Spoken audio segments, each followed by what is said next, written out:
Hey guys, in this video, I'm going to show you the fastest way to make gold bars in Crimson Desert. First things first, head to this side of the map. This spot is in the Tinkerton village slightly north of the Delicia region. If you stand on the exact spot where I'm at, you'll see these three patches of flowers. This is where we'll get our golden apples.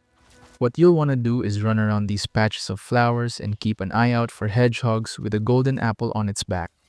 If you see one, hunt them with arrows, but avoid using explosive arrows since it'll trigger a threat bar. It's best to do this in daylight since they are easier to spot. Keep farming these hedgehogs until you have an amount you're satisfied with. Once you've gathered enough golden apples, let's mine some gold ores.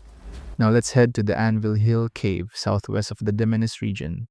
You'll see this cliff in this area. Drop down to this cliff and destroy this rock with a force palm.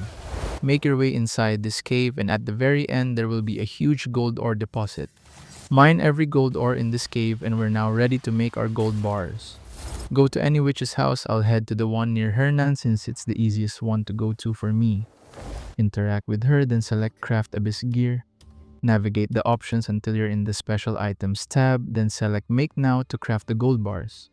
These gold bars have lots of uses in the game, whether it's for camp funds, buying items, investing, or maxing out NPC trusts. It's extremely valuable, so you need to make sure you have a couple of these in your inventory. And that's the fastest way to make gold bars in Crimson Desert. Thank you so much for watching.